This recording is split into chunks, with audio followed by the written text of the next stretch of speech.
कहानी के शुरुआत में हमें साल 1995 का सीन दिखाया जाता है, जहां पर 4 दोस्तों को दिखाया जाता है जो पहाड़ों पर हाइकिंग करने के लिए आए थे। उन चारों में से एक का नाम पॉल होता है। यह जगह काफी पुरानी थी। इन्हें कुछ कबीले के लोग और वहां के मंदिर को देखते हैं, जिसे देखकर इन्हें काफी पसंद भी आता है। जब ये सभी पहाड़ के चोटी पर जाते हैं, तब वहां पर पॉल को एक अजीब आवाज सुनाई देती है, और ये आवाज उसके सिवाय किसी और को सुनाई भी नहीं दे रहा था। वो आवाज को सुनकर आगे की तरफ जाने लगता है कि तभी अचानक से वो उसके आगे की गड्ढे में गिर जाता है। उसके दोस्त यह देखकर चौंक कर उसके पास फौरन दौड़ कर जाते हैं। पॉल का एक दोस्त रस्सी के सहारे उस गड्ढे में जाता है। तब वो देखता है कि ये एक गुफा है कि तभी उसे पॉल दिखाई देता है, जो काफी शांत तरीके से बैठा हुआ था और कहीं खोया था। पॉल खुद अपने आप ही मंत्र पढ़ रहा होता है। उसके सामने एक स्केलेटन दिखाई देता है जो काफी अजीब तरह का होता है। ये स्केलेटन आम साइज में काफी बड़ा भी था। यही नहीं, बल्कि उस स्केलेटन के चारों तरफ और भी कई स्केलेटन्स थे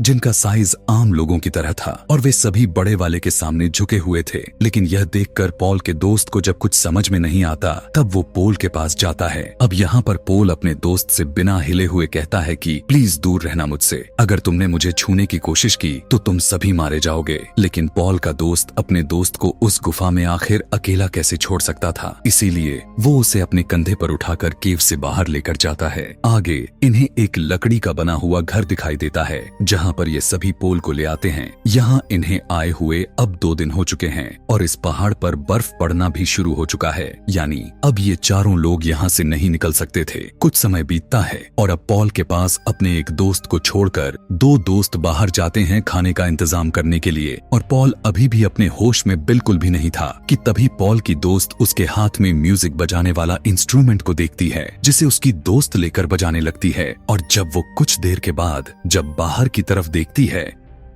तब उसे कुछ अजीब सा काला साया दिखाई देता है। बाहर आकर वो देखती है कि आखिर वो कौन है, लेकिन तभी वो उसकी ओर बढ़ने लगता है। पॉल की दोस्त डर गई और वापस घर के अंदर आ गई और जल्दी से दरवाजे को बंद कर देती है। अब वो साया घर के पास आकर दरवाजे पर नॉक करने लगता है, जिसकी वजह से पॉल की दोस्त काफी डर जाती है। लेकिन कुछ देर के बाद वो चला जाता है, और जब उसके दोस्त वापस आए तो वो उन्हें सभी को बता देती है कि मैंने बाहर किसी डरावने साये को देखी है। पर दोनों कहते हैं पर बाहर तो कोई भी नहीं है। लेकिन अभी भी वो काफी डरी और काफी बुरी तरह कांप रही थी। अब यहाँ पर रात होती है और सभी सो जाते हैं, लेकिन आधी रात को पोल उठकर अपने उसी दोस्त के कान में कुछ कहने लगता है जो उसके साथ रुकी थी। और जब सुबह में इनकी आंख खुली, तब ये सभी देखते हैं कि पॉल वहाँ पर है ही नहीं, और कोई भी नहीं जानता था कि वो कहाँ चला गया। और जब इन्होंने दरवाजा खोलकर बाहर देखा तो पॉल के फुटप्रिंट्स बने हुए थे, इसलिए ये लोग उसके फुटप्रिंट्स का पीछा करते हुए पॉल तक पहुंच जाते हैं, जो चट्टान के किनारे पर बैठा हुआ था, और उसके हाथ में वही इंस्ट्रूमेंट था जिसे वो बजा भी रहा था। यह देखते हुए पॉल का दोस्त उस पर गुस्सा करते हुए उससे कहने लगता है कि क्यों तुम हमें यहाँ पर बिना बताए आ गए? क्या तुम्हें पता भी है कि हम तुम्हारे लिए कितना परेशान हो गए थे? लेकिन पॉल उसकी बातों का कोई भी जवाब नहीं दे रहा था, बल्कि वो फिर से मंत्र पढ़ना शुरू कर देता है। उसके पढ़ते ही उसके वही दोस्त जो कल रात उसके कानों में कुछ कहा था, वो अपना कंट्रोल खो देती है। वो अपने दोनों दोस्तों पर हमला करके उन्हें मार देती है। उन्हें मारने के बाद वो पॉल को गौर से देखने लग जाती है, और पॉल भी उसी की तरफ देख रहा था कि तभी वो भी अपनी खुद की जान ले लेती है। यह देखकर ऐसा लग रहा था कि इन तीनों को पॉल अपने कंट्रोल में करके मार दिया हो। यहाँ से ये कहानी 23 साल बाद आगे की तरफ जाती है और हमें 2018 की सीन को दिखाया जाता है। यहाँ पर हम जेम्स नाम के एक आदमी को देखते हैं, जिसकी वाइफ और बेटे की एक कार एक्सीडेंट में मृत्यु हो गई थी, जिस वजह से वो एकदम से अकेला पड़ गया था। जेम्स एक सिक्योरिटी शॉप पर काम करता है और अपने फैमिली को काफी मिस करता है, जिसके बाद जेम्स एक होटल में जाकर अपने बर्थडे का कूपन दिखाता है, जो कि आज उसकी बर्थडे था ही नहीं। उस कूपन पर 3 दिन पहले का डेट लिखा हुआ था, लेकिन फिर भी होटल वाले उसका कूपन को स्वीकार करते हैं और उसे मुफ्त में खाना देते हैं। अब वहाँ से वो सीधा अपने घर पर आया, तब उसकी दोस्त की बेटी, जिसका नाम अमेंडा था, वो उससे मिलने आती है। यहाँ पर दोनों एक दूसरे से अपना GHM बताते हैं, क्योंकि आज ही के दिन अमेंडा की डैड और जेम्स की वाइफ और बेटे की डेथ हुई थी। अमेंडा की मदर को जेम्स काफी अच्छी तरीके से जानता है और इसीलिए अमेंडा जेम्स को ही अपने डैड की जगह समझती है। वो जेम्स से कहने लगती है कि मैं अपनी डैड के मौत के बाद से मैं पूरी तरह से टूट चुकी हूँ, लेकिन अब मुझे समझ में आ गया है कि यह पूरी दुनिया सिर्फ एक ख्याल है। यह हकीकत में तो बिल्कुल भी नहीं है। सच्चाई सिर्फ हमारी सोच में होती है। यह कहने के बाद अमेंडा वहाँ से चली जाती है। अगली सुबह हमें अमेंडा के मॉम को दिखाया जाता है। वो जब उसके कमरे में जाती हैं, तब वहाँ पर अमेंडा नहीं होती। उसकी मॉम उसे बाथरूम में चेक करने जाती हैं। वहाँ पर अमेंडा तो नहीं होती, लेकिन शीशे पर एक मैसेज लिखा होता है, the empty man made me do it, यानी एम्प्टी मैन ने मुझसे यह करवाया है। लेकिन उसे देखने के बाद इन्हें कुछ भी समझ में नहीं आता, तो इसीलिए वो यहाँ पर जेम्स और पुलिस को बुला लेती हैं। यह देखते हुए जेम्स इस पर छानबीन करने लगता है। छानबीन करने पर अमेंडा के कमरे से एक इंस्टीट्यूट का पंपलेट मिलता है, जिसके पीछे टूलपा लिखा होता है। इसलिए वो अगले दिन जाकर अमेंडा के एक दोस्त से मिला। अमेंडा की दोस्त जब कार में बैठी होती है, तभी उसे वहाँ पर एक साया दिखाई देता है, जिसे देखकर वो काफी डर जाती है। जिसके बाद वो बताने लगती है कि हम सारे दोस्त एक पुल पर गए, जहाँ पर हमें अमेंडा ने एम्प्टी मैन के बारे में बताया था और उसने यह भी कहा था कि वो यहाँ का काफी पुराना लेजेंड है। मतलब वो हकीकत में नहीं रहता, बस लोगों के ख्यालों में और लोगों के सोच में रहता है। और जो भी लोग उस साये को देखते हैं अपने ख्यालों में तो वो साया उससे बात भी करता है। एम्प्टी मैन को मानने वाले उसकी पूजा भी करते हैं, जिसकी वजह से वो उनकी हिसाब से उनकी ख्वाहिशें भी पूरा करता है और वे लोग उस पर पूरी तरह से यकीन रखते हैं। आगे उसकी दोस्त उसे बताती है कि अमेंडा ने उसे यह भी कहा था कि शाम के समय में अगर तुम पुल पर पड़े किसी खाली बोतल में फूंक मारोगी और उस एम्प्टी मैन के बारे सोचोगी, तो वो तुम्हारी जिंदगी में शामिल हो जाएगा। पहले दिन सिर्फ तुम्हें उसकी आवाजें सुनाई देगी, दूसरे दिन तुम्हें दिखाई देगा और तीसरे दिन वो तुम्हें खुद ही ढूंढ लेगा। वो कहती है कि अमेंडा के कहने पर हमने फूंक मारने के साथ साथ उस साया यानी एम्प्टी मैन के बारे में सोचा भी था, जिसके बाद हमें एक अजीब सी आवाज सुनाई दी थी। और उसके अगले दिन मैंने अमेंडा को एक दोस्त के कान में कुछ कहते हुए देखा था। यह कहने के बाद अमेंडा के दोस्त अपने बाकी के दोस्त के एड्रेस को देकर वहां से चली जाती है। जेम्स उन सभी दोस्तों के घर तो जाता है, लेकिन वहां पर उसे कोई भी नहीं मिलता। लेकिन एक दोस्त के घर पर उसे उसी तरह का एक और पंपलेट मिल जाता है जो अमेंडा के घर पर मिला था। जिसके बाद जेम्स उसी पुल पर जाता है जहाँ से सभी दोस्तों ने बॉटल में फूंक मारकर एम्प्टी मैन के बारे में सोचा था। जेम्स को भी यहाँ पर नीचे पड़ी हुई एक खाली बोतल मिलता है, जिसे उठाकर वो भी फूंक मारकर एम्प्टी मैन के बारे में सोचता है। यह करके जब वो वहाँ से जाने लगा, तभी उसे उस पुल के नीचे से आवाजें आने लग जाती हैं। इसलिए वो एक हॉल के जरिए पुल के नीचे जाता है। जेम्स वहाँ पर जाकर देखता है कि अमेंडा के सभी दोस्तों की लाशें लटकी होती हैं। जिन जिन ने अमेंडा के कहने पर बोतल वाला नियम को अपनाया था, वे सभी के सभी मारे जा चुके थे। साथ ही यहाँ पर वही मैसेज लिखा हुआ था जो अमेंडा के वॉशरूम के शीशे पर लिखा हुआ था। अब जेम्स को कुछ भी समझ में नहीं आती, तो इस बारे में वो पुलिस को बता देता है। अब अमेंडा के वो दोस्त जिसने सारी बात जेम्स को बताई थी, उसकी भी अचानक से मौत हो जाती है और उनको देखने से बस यही लग रहा था जैसे उन्होंने खुद की जान ले ली है। पर जेम्स को इस बात पर बिल्कुल भी विश्वास नहीं होता, इसलिए वो इस चीज पर इन्वेस्टिगेशन करता है। वो इंटरनेट पर उसी इंस्टीट्यूट और उस टूलपा के बारे में सर्च करता है। रिसर्च करने के बाद उसे पता चलता है कि वो इंस्टीट्यूट एक ऐसा ऑर्गेनाइजेशन है जो किसी ग्रुप का हिस्सा है, यानी वो एक कल्ट है और उन लोगों का मानना है किसी के बारे में सोचने या ध्यान लगाने पर उस चीज को हकीकत में लाया जा सकता है। अब यह सब करने से पहले जेम्स उसी इंस्टीट्यूट में जाता है जहां उसे एक फॉर्म दिया जाता है फील करने के लिए। यहाँ पर आए हुए सभी को यह काम यानी उस पेपर को फील करना पड़ता है, लेकिन जेम्स उसे फील नहीं करता और आगे बढ़ जाता है। आगे जाने पर उसे इंस्टीट्यूट का हेड दिखाई देता है जो लोगों को स्पीच दे रहा था। उस आदमी की बातें बिल्कुल वैसा ही था जैसा अमेंडा की दोस्त जेम्स से कही थी और वो हेड आखिरी में कहता है कि ये एम्प्टी मैन का मैसेज है, यानी वो भी एम्प्टी मैन को ही मानने वाला था। स्पीच खत्म होने के बाद जेम्स हेड से मिलता है और उससे एम्प्टी मैन के बारे में पूछता है। हेड बताता है कि वो चीज एक तरह की पावर है और एम्प्टी मैन ने उसे मानने वाले के ख्वाहिशें तब तक पूरा करता रहता है जब तक वो उस पर पूरी तरह से यकीन रखते हों। इस बात को सुनकर जेम्स ज्यादा कुछ ध्यान नहीं देता और अमेंडा को ढूंढने के लिए निकल जाता है, क्योंकि अभी तक उसका कुछ अता पता नहीं था। जेम्स एक लड़के से अमेंडा के बारे में पूछता है, लेकिन उसे भी उसके बारे में कुछ खास जानकारी नहीं दे पाता। जिसके बाद जेम्स उसे इस पूरे जगह पर ढूंढने लगा कि तभी उसे एक जगह पर कुछ लोग बैठे हुए नजर आते हैं। वे दीवार पर लगे एक काले कागज की तरफ बड़े ही गौर से देखे जा रहे थे और साथ में रखे हुए एक रिकॉर्डिंग भी सुन रहे थे। यह देखने के बाद जेम्स को कुछ भी समझ में नहीं आता कि ये सब कर क्या रहे हैं। आगे जाने पर वो एक और कमरे में देखता है जहाँ पर बहुत सारे लोग कुर्सियों पर बैठे हुए थे और वे सभी के सभी एम्प्टी मैन को बुला रहे होते हैं। लेकिन इस जगह से जेम्स को बाहर निकाल दिया जाता है। बाहर आने पर उसे वही लड़का मिलता है जिससे कुछ देर पहले उसने उससे अमेंडा के बारे में पूछा था। तो अब वो बताता है कि अमेंडा को ट्रेनिंग के लिए एक दूसरे कैंपस में भेज दिया गया है जो जंगल में है, और अगर तुम उसे ढूंढना चाहते हो तो तुम वहाँ पर चले जाओ, लेकिन वैसे तुम इन लोगों से दूर रहो तो ही अच्छा है, क्योंकि ये सभी के सभी काफी खतरनाक लोग हैं। पर जेम्स डरने वाले में से नहीं था।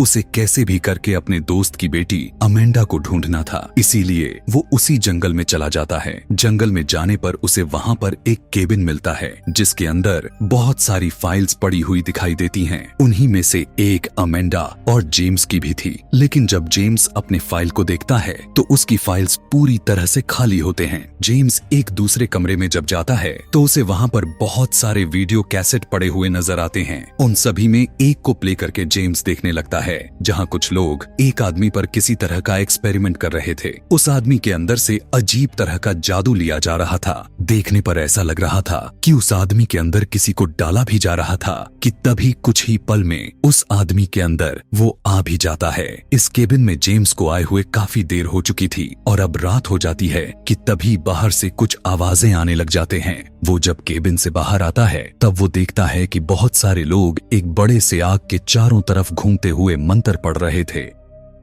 जेम्स उन्हें काफी गौर से देखे जा रहा था कि तभी वो आग अचानक से बड़ा होकर ऊपर की तरफ जाने लग जाता है। यह देखकर जेम्स पूरी तरह से घबरा जाता है, पर वो लोग जेम्स को पहले से देख चुके थे। अब उसे मारने के लिए जेम्स की तरफ बढ़ने लगते हैं, लेकिन वो अपनी जान बचाने के लिए अपनी गाड़ी को लेकर वहां से भाग जाता है। यह देखते हुए वो सीधा पुलिस स्टेशन आकर उस ऑर्गेनाइजेशन के बारे में पुलिस को बता देता है, पर कोई भी उसकी बातों पर यकीन नहीं करता और इसीलिए वो अमेंडा के मॉम के पास आता है। उन्हें बताता है कि अमेंडा एक कल्ट ग्रुप का हिस्सा है जो एम्प्टी मैन पर यकीन रखते हैं और उसकी पूजा करते हैं। तभी जेम्स के पास कॉल करता है और उसके कानों में सीटी बजाता है। कॉल कट करने के बाद जेम्स अमेंडा के मॉम को बताने लगता है कि कल्ट के लोग काफी खतरनाक हैं। वो एम्प्टी मैन के लिए कुछ भी कर सकते हैं और उन्होंने ही उन सभी बच्चों को मारा है। तुम्हारे जान को भी खतरा है, इसीलिए मैं तुम्हें किसी सेफ जगह पर ले जाना चाहता हूँ। यह कहकर जेम्स उसे अपने साथ लेकर जाता है।